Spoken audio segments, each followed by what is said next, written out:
So hello everyone, welcome again to our YouTube channel Engineers World. So we are studying surveying, and as far we were studying linear measurements, in which we were studying chain survey and we in the last lecture we studied about various types of tape corrections. So today we will study some important terms and definitions and some derivations, and after that we will be starting with our new chapter, that is compass surveying. So starting with different important terms. For that I need to draw a figure. If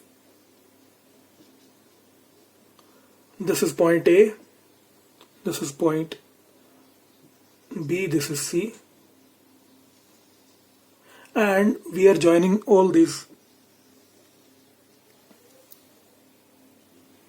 These are actually the stations A, B, C, and here it is D, here it is E, and here it is F. So we will be joining all these stations together.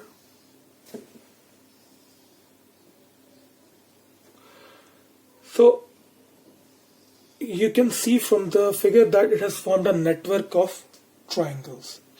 Now one by one we will be discussing some important terminologies. First term is station.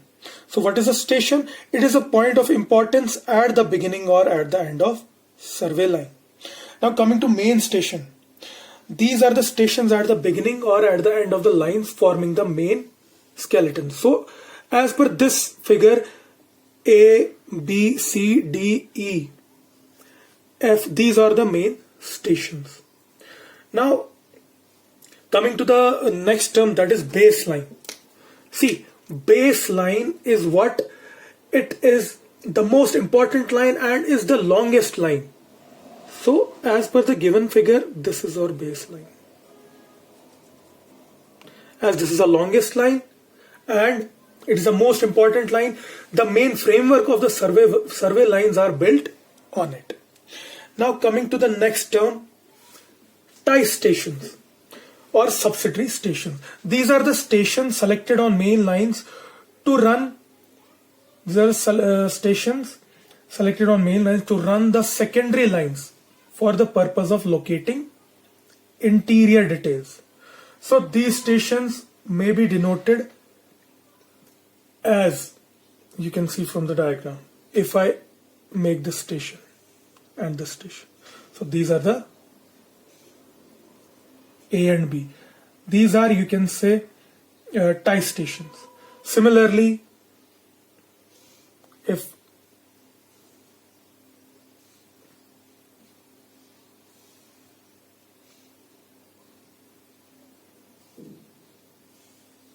these are also other tie stations, C, D, similarly E, F, G. So this was all about tie stations. Now coming to detail lines. Detail lines. If the important objects are far away from the main lines, then the offset distances are too long, which results into inaccuracies and time consuming in the field work. So in such cases, secondary lines are run by selecting stations on main lines. So from the given figure, this can be a detail line. Similarly, now coming to check lines, this was a detail line. Coming to check lines, these are the lines connecting main station to a subsidiary station on opposite side or connecting two subsidiary stations on the sides of the main lines. So as per the definition, this can be called as check line. Or this is also a check line. Why? Because these are the lines connecting the main station to the subsidiary station. For example, this is main station A, subsidiary station is G. So the lines connecting main station and subsidiary station are called as check lines, whereas detail lines are, what are these lines? If the objects are far away from main lines, the offset distances are too long, which results into inaccuracies. So in such cases, secondary lines are run by selecting stations on main line. So these are the main lines. We have selected the stations C and D, and by joining these lines we get detail line. Similarly, so this was the difference between check line and detail line.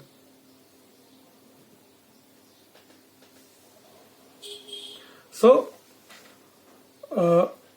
for example, here is a somewhat river, or what, this is a building, and we have to detail these features, so then we will make use of detail line. So this was all about some of the terminologies that we must be knowing. Now moving on to our next topic. So these were some of the important terminologies which we must be knowing. Now we will move on to the next topic, that is offsets.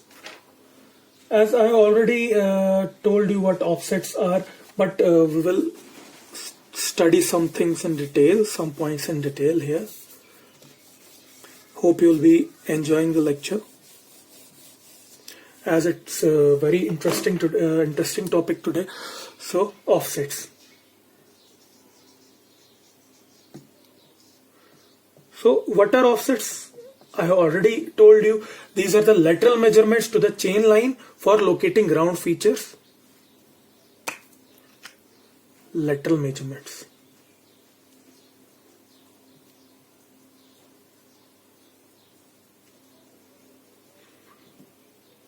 To chain line for locating ground features. Now offsets are further of two types. First one is perpendicular offset, and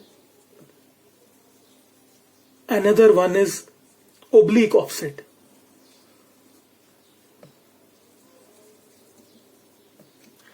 Now what are these perpendicular offsets and oblique offsets? I will be explaining them with the help of a figure. For example, this is our survey line. Now in case of perpendicular offset, the foot of perpendicular on chain line is found from the object, and the surveyor notes down offset distance and the chainage of the foot of the perpendicular. So if this is our point,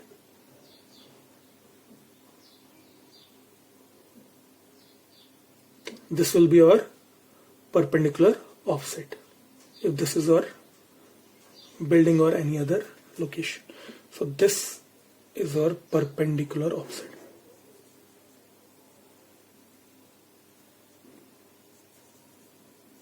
Now coming to oblique offset. For example, this is a tree here.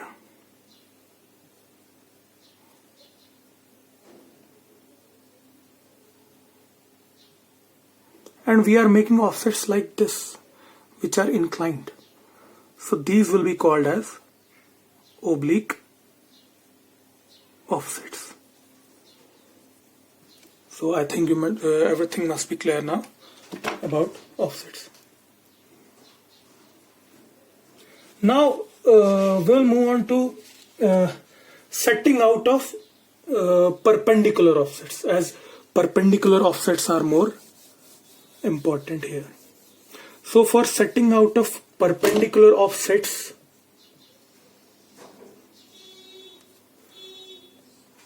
we have a lot of instruments. So perpendicular offsets may be set by using cross staffs, using optical square, or by using prism square. So by cross staffs, by using optical squares,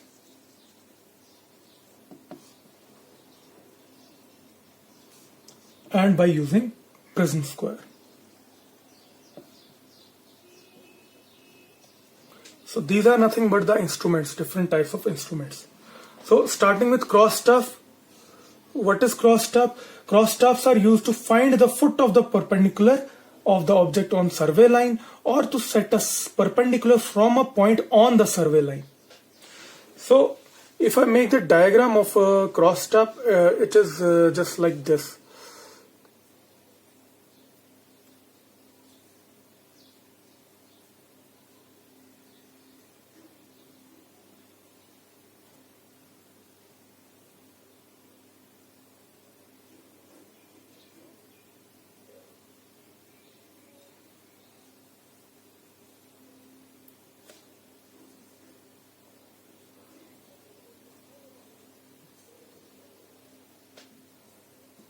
So a cross task looks like this, in which there are vanes on each side which are used to set perpendiculars. It consists of two pairs of vertical slits. See, these are two pairs. This is one pair, this is another pair. So there are two pairs of vertical slits, and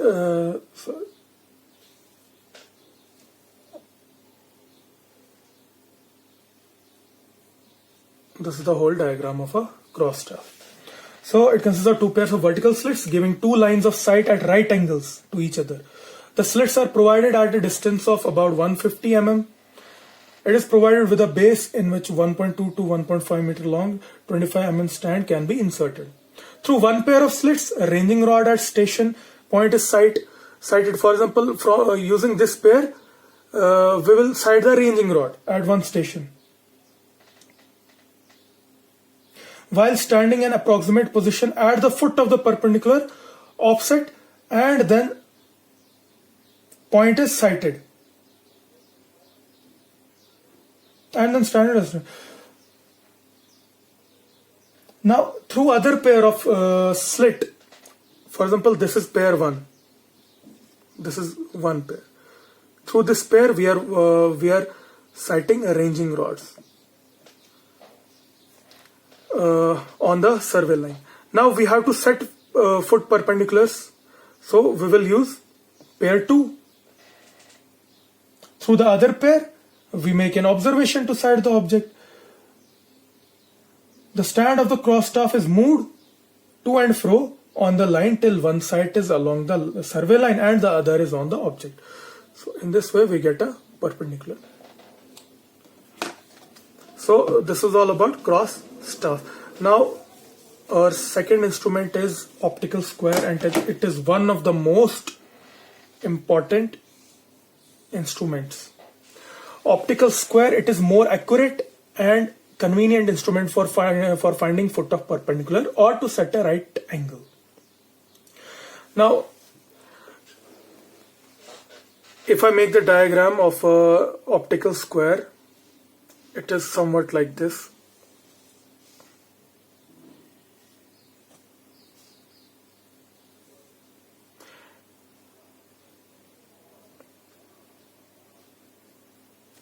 So this is a diagram of a typical optical square.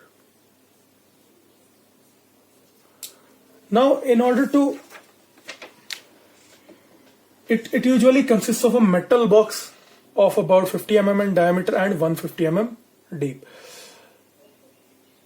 Now, see, if I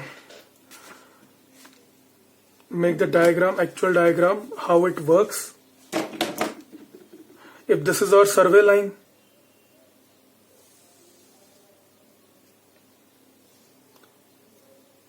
this is our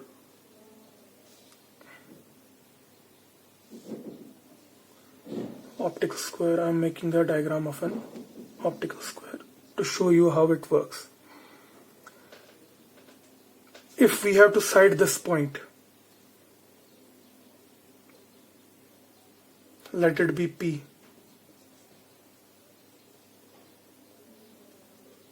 Then for that we need to set foot perpendicular. So what happens, there is a prism inside the optical square, and here A and B are two mirrors placed at 45 degree. See, this is mirror A,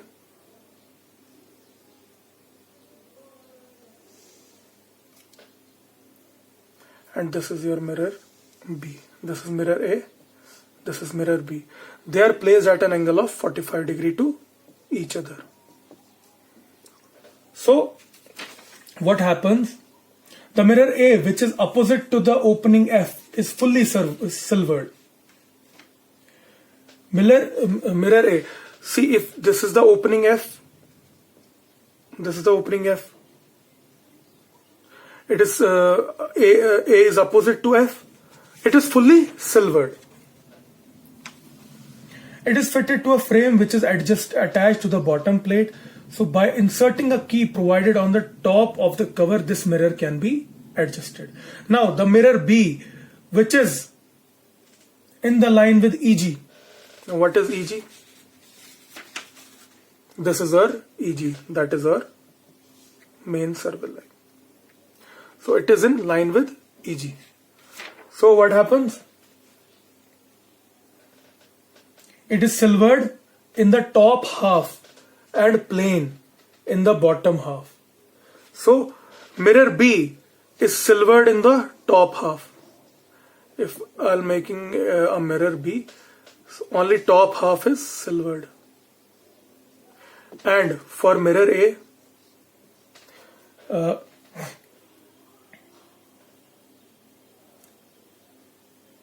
it is fully silvered. Fully. Now, the ranging rod at Q is directly sighted by E. For example, ranging rod is at Q. Where is Q? For example, this is our point. There is a ranging rod at point Q. It is fully sighted from E by using I in the bottom half of the B. In the bottom half of B. See, the bottom half of B is plain. It's not silvered. So we can easily sight the ranging rod that is kept at Q. At the same time, in the top half of B, the reflected ray of the object at P is sighted. So at the same time, the reflected ray is sighted. And how is it so? Just like this. This is our reflected ray.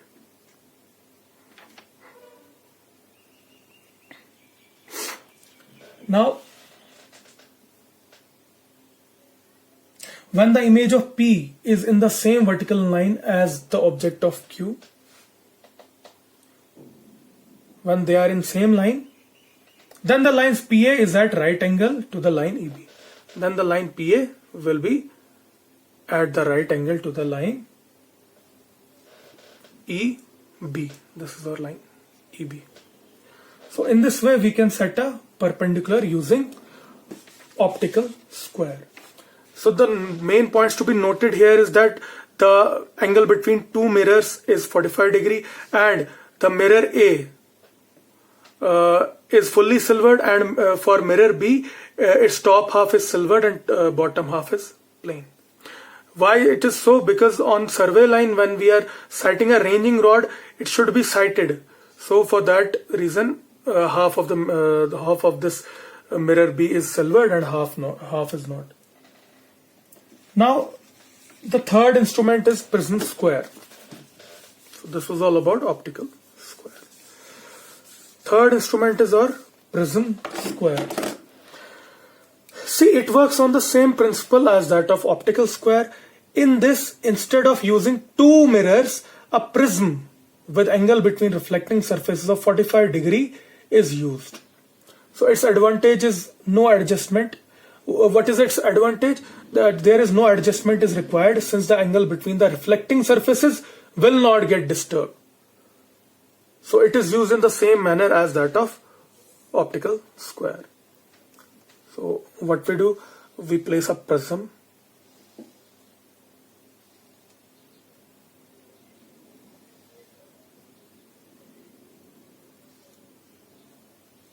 just like this, which already makes an angle of 45 degree. See, this angle is 45 degree. So there is no adjustment problem. So this is all about prism square. So in this way we can set perpendicular offsets using various instruments like cross staff, optical squares and prism square. Now we will be moving on to the next topic that is very important for exams like GATE and ESE. That is our limiting length of offset.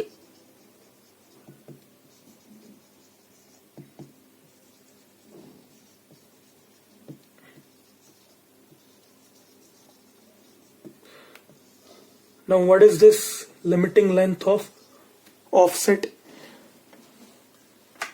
It is the maximum length of an offset. See, the maximum length of an offset is generally determined from the consideration that the error produced in plotting of the detail on the drawing sheet should not be significant.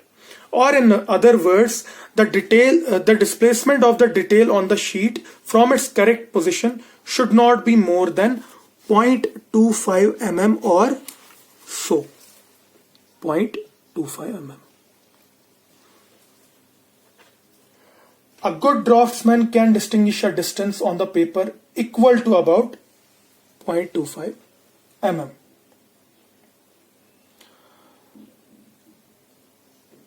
Now,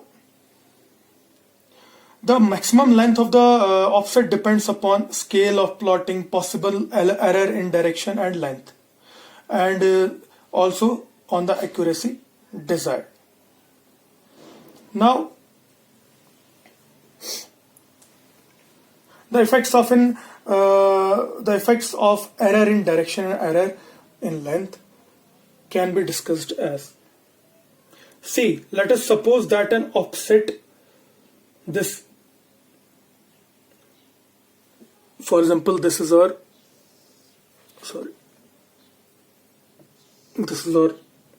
line AB, and offset PP is taken to the detail P from the chain line at P. For example, here it is the P, and this is our small p. So this is our offset PP. Offset PP. So offset PP is taken to the detail P from the chain line at P. Now let us consider the case when there is an error of A in the direction of PP. In other words, the offsets makes an angle of alpha with the true perpendicular. See, for example, this is our true perpendicular. So, or this offset PP makes an angle alpha with the true perpendicular. Let L be the length of the offset in meters. See, this is your length L. Now, similarly, here it will be point P1, and this length will also be. When the offset is plotted on a drawing sheet, it plots as PP1. On drawing sheet, it plots as PP1. Thus the actual point P is displaced to P1, or this actual point is displaced to P1. Now let us draw a perpendicular PP2 from P. This is our perpendicular PP2. PP2 from this P on the line PP1. The displacement along the chain line is equal to PP2 due to error in the direction of offset. See, this is actually error in the direction of offset. So due to this error, we are getting this displacement equal to PP2. Now the displacement PP2 on the drawing sheet should not exceed 0.25 mm on drawing sheet. This displacement PP2 should not exceed 0.25 mm on the drawing sheet. Therefore, in the limit P2 equal to 0.25 mm, and in terms of centimeters it is equal to 1/40 centimeter.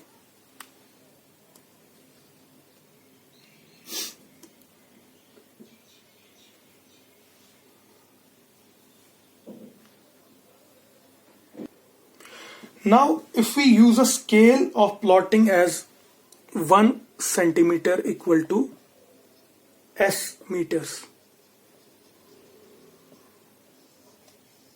then what will happen? I'll show it here.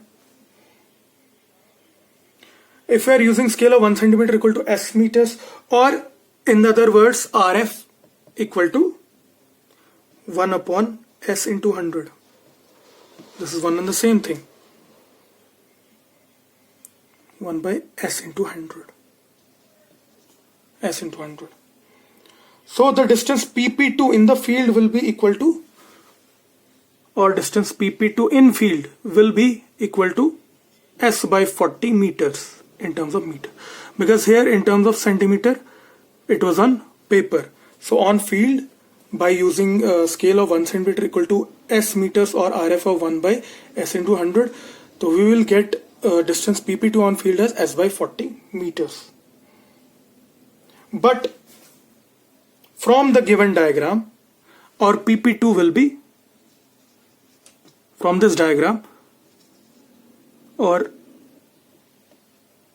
PP2 is equal to L sine alpha. Here you can see here PP2 is L sine alpha. Here it is our L, that is our hypotenuse. This is alpha, and PP2 is perpendicular. So PP2 is L sine alpha. So equating these two, we will get L sine alpha equal to S by 40. Or in other words, we can say that L is equal to 0.025 S into cosec alpha, or 0.025 S upon, if you convert cosec, you will get as sine alpha. So this is the required expression for limiting length of offset. The previous case of limiting length of offset was in case of error in direction of an offset only. But if we have error in length and direction both,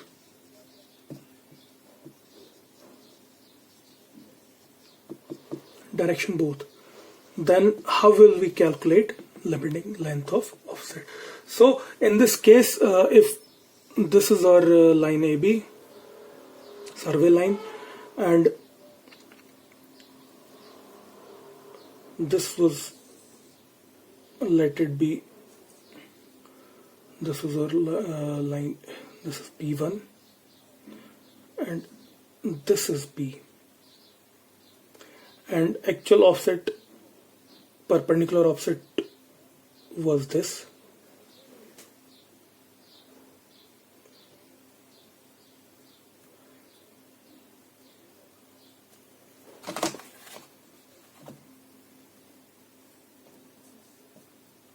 Let this point be named as P2.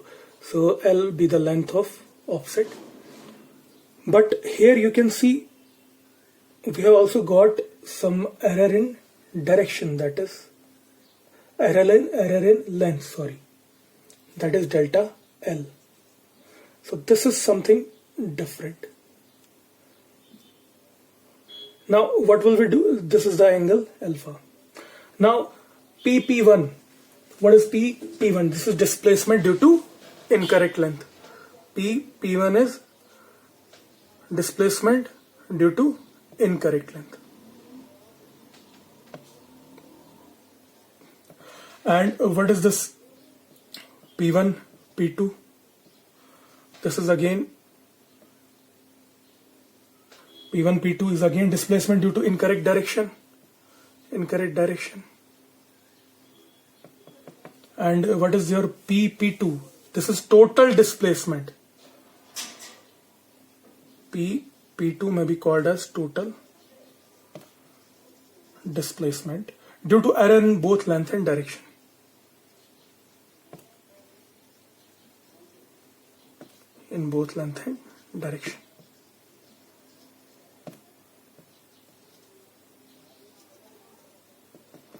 So now how will we solve this? If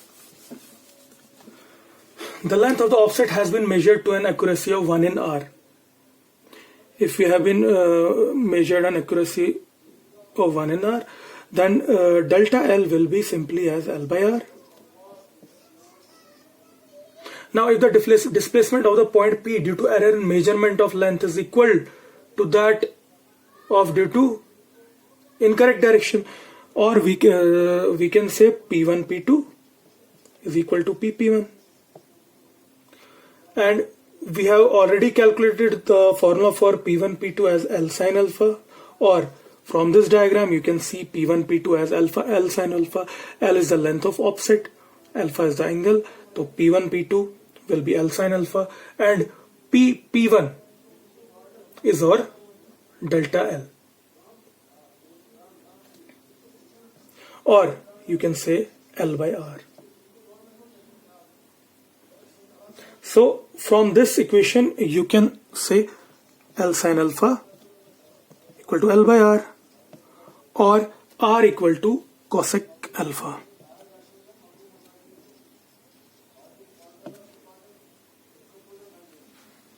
Now I'll solve the rest here. See this equation, R equal to cosec alpha. This gives the degree of accuracy with which the length of the offset should be measured, so that the errors due to both sources are equal. Now taking the angle P1 P2 approximately equal to 90 degree. Taking this angle as approximately equal to 90 degree, that is P1 P2. So total displacement total displacement here will be total displacement. We denoted total displacement by P2, this P2. So P2 will be, using Pythagoras theorem, under root P1 P2 whole square plus P1 whole square, and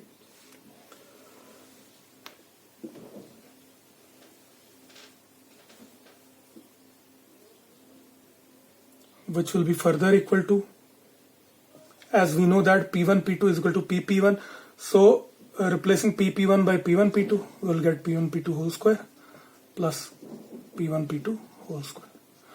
So finally we will get under root 2 P1 P2. So our P2 will be under root 2 P1 P2. Now what was P1 P2? P1 P2, we already know what is P1 P2. It is L sin alpha, and here we have root 2.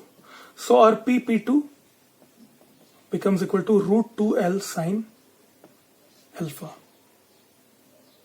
Now if we take a scale of 1 centimeter equal to S meters, so the displacement on the drawing sheet will be limited to 0.025 centimeter. If, only and if, P2 is equal to 0.025, which is equal to 1 by 40. So we have already calculated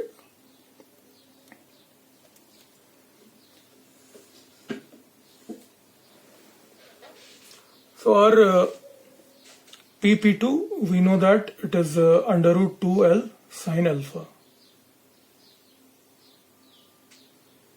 So on the field it will be, I'll solve here, on the field it will be root 2L sin alpha upon S is equal to 1 by 40, or L will be equal to S cosec alpha upon 40 root 2. So we can, now what is cosec alpha? We have already calculated here as R. R is equal to our cosec alpha. So I'll solve it here.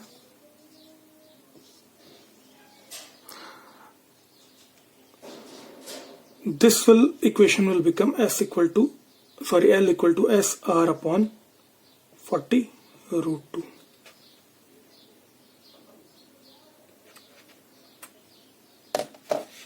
Now further we will solve it here because there is no space here.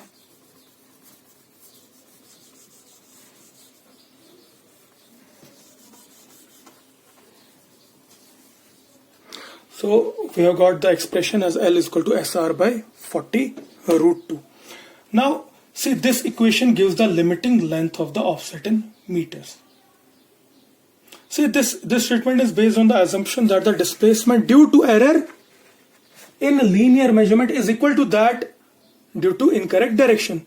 But what happens if these displacements are not equal? Then what will be the formula? Then our total displacement PP2 will be under root P1 P2 whole square plus P1 whole square. On substituting the values, we will get under root L sine alpha whole square plus delta L whole square. And we know that for maximum displacement of 0.025 centimeter on the paper or 0.25 mm, one and the same thing. So we will get under root L sine alpha whole square plus delta L whole square by S will be equal to 0.025. And on solving this, we will get the final expression of limiting length of offset, in this case be L equal to 1 by sine alpha into brackets S by 40 whole square minus delta L whole square whole raised power 1 by 2. So this will be our final expression. So this equation can be used to find the limiting length of offsets so that the maximum displacement on the drawing sheet does not exceed 0.25 mm. So this was all about the limiting length of offset when error is in length and direction both, and in the previous derivation we studied about the error in direction only. So now we will move on to our new chapter, that is compass surveying. So we are starting compass surveying. So what do we mean by compass surveying? Compass surveying is a branch of surveying in which directions of survey lines are determined using a compass, and the lengths of these lines are measured with either a tape or a chain. So in practice, the compass is generally used to run a traverse. So what do we mean by traverse? The word traverse means to pass across. Here we are concerned with the term traverse. And traverse means to pass across. So in surveying, a traverse consists of a series of straight lines connected together to form an open or a closed polygon. So if I make a traverse here, this is an example of closed traverse. For example, this is station A, this is station B, station C, station D, station E. We are starting from station A to B, B to C, C to D, D to E, and E to again E. See, we are closing this again to our starting station. That's why it is a closed loop traverse. The points A, B, C, D, E used for defining the ends of a traverse lines are called traverse stations. What are these? Traverse stations or traverse points. Now the lengths of the traverse lines are measured with a chain or a tape. At each traverse station where the traverse lines meet, the angle is measured with a compass. See these angles. These angles are made with a compass. So there are different methods of traversing, which I will briefly tell you one by one. First is chain traverse. In chain traverse, the directions of the traverse lines are fixed by taking suitable ties near the traverse stations. So it is a chain traverse is not very accurate and is rarely used in practice. Second one is compass traverse. In a compass traverse, the directions of the traverse lines are determined with a magnetic compass. The accuracy of compass traverse is also limited. Now coming to the plane table traverse. A plane table can be used for plotting a traverse directly in the field. The plane table traverse is also not very accurate. Now coming to the next type of traversing. Next is stadia traverse. So what is this? In a stadia traverse, the length of the traverse lines and the angles between the traverse lines and the elevation of the traverse lines are measured with a tachometer. Tachometer is a device through which we measure the length of the traverse line, angles between the traverse line and the elevation of traverse station. The method is used where elevations are also to be determined in addition to horizontal control. So by making use of stadia traverse, this method is used where elevations are to be determined in addition to the horizontal control. Now coming to the last type, that is theodolite traverse. So in a theodolite traverse, the angles are measured with a theodolite. Theodolite is a device which we'll be discussing in further lectures. It is a device which is used to measure horizontal as well as vertical angles and is also used for leveling. So this is the most accurate method of traversing, which theodolite traverse. This is the most accurate method of traversing and is generally used for providing a horizontal control. Horizontal control.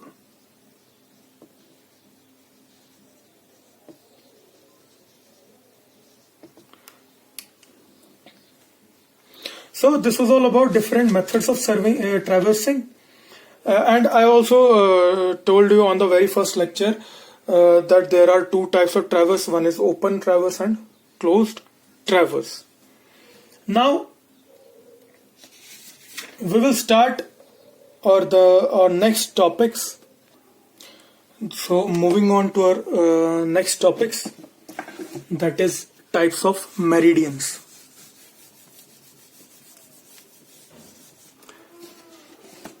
So types of meridians.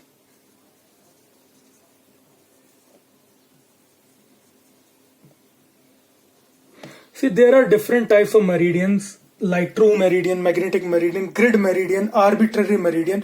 But here for us there are only two types of meridians which are very important. One is our true meridian and another is magnetic meridian.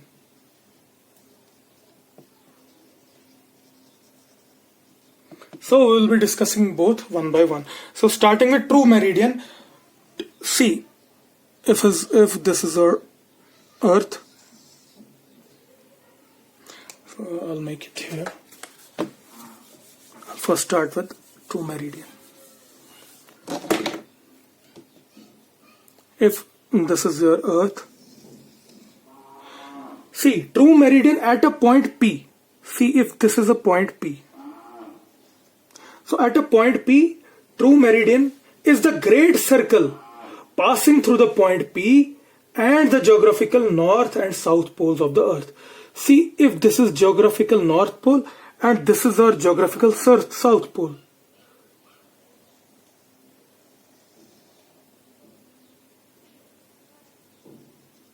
So our true meridian will be, so true meridian at this point will be the great circle passing through the point P and the geographical north and south poles. These are geographical north as well as south poles of the earth. True meridian may also be considered as a plane passing through the point P on the surface of the earth and containing the earth's axis of rotation. You can also say like that. So this will be our true meridian.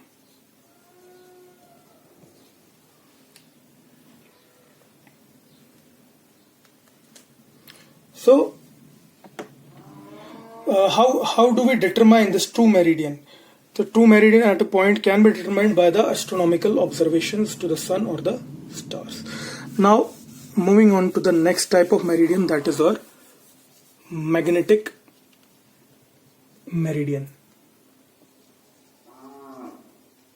Magnetic.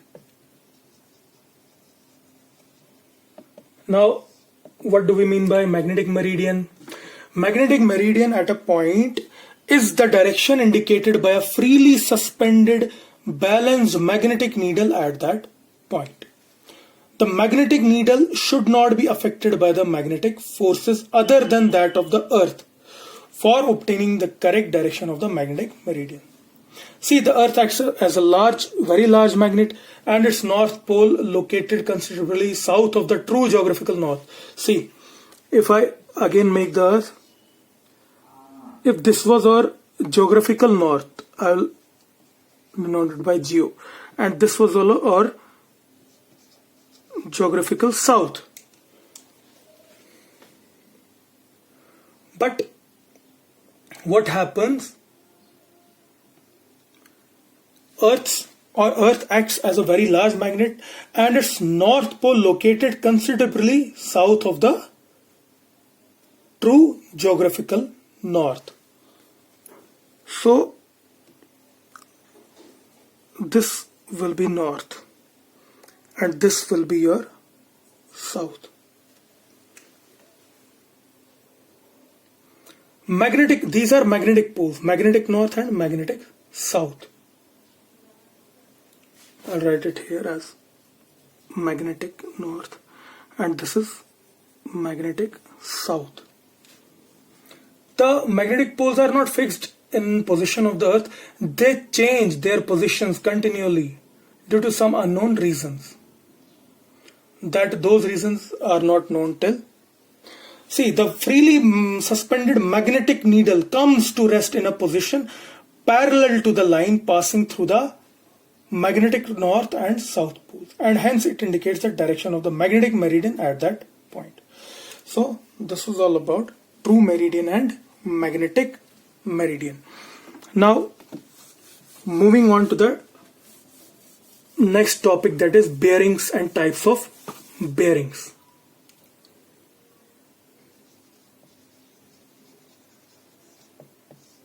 Now what do we mean by bearings? The bearing of a line is the horizontal angle which it makes with a reference line or meridian. So now here we also get two types of bearings, that is true bearing as well as magnetic bearing. Now what is true bearing? The true bearing of a line is the horizontal angle between the true meridian and the line. For example, this is our line AB and this is our true north. So the angle between this line and true north will be true bearing AB. So this is our true bearing. Now coming to the next, that is our magnetic bearing. So the magnetic bearing of the line is the horizontal angle between which the line makes with the magnetic north. If this is our magnetic north and this is our line AB, so the angle with which it makes with the magnetic north will be called as magnetic bearing. So this is all about true bearing and magnetic. So this was all about today's lecture, in which we started our next topic or next chapter, that is compass surveying, and I gave you the concept of bearings, true meridian and magnetic meridian. And in the beginning of the lecture we started with our remaining topics that were in our chain survey. So hope you would have liked today's lecture. That's all for today.